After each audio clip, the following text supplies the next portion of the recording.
মাত্র 30,000 টাকা পুঁজি নিয়ে দৈনিক 3,000 টাকা আয় করবেন।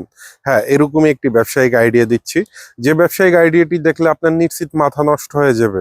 আসলে 30,000 টাকা পুঁজি দিয়ে কিভাবে দৈনিক 3,000 টাকা আয় করা সম্ভব? ভাই সম্ভব, আমি বাস্তব এবং প্রমাণ সহ আপনাকে দেখিয়ে দেব। আপনারা এখানে একটু খেয়াল করুন যে একটি লোক ঝুড়িতে করে বিভিন্ন প্রকার এই যে পুতুলগুলা বিক্রি করছে, ঠিক আছে, বা এই যে পুতুলগুলো আছে স্পাইডারম্যান, তারপর হইলে গিয়া এই যে ডল বলে, পুতুল বলে, যে যে ভাষায় বলেন না কেন, এগুলো আপনি বেশি না 20,000 টাকার চকবাজার থেকে কিনে আনুন এবং ঝুড়িতে করে রাস্তার পাশে বসে আপনি 150 টাকা প্রতি পিস, 150 টাকা ডেকে ডেকে বিক্রি করেন।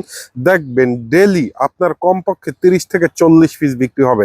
আর এটা 150 টাকা বিক্রি করলে মিনিমাম 50 টাকা লাভ থাকে। আর আপনি যদি 20 থেকে 30 জন লোকের কাছে বিক্রি করেন তাহলে কত টাকা লাভ হিসাব করেন, 50 টাকা করেও লাভ করলে তো আপনার অনায়াসে কি 3,000 টাকা লাভ হচ্ছে না?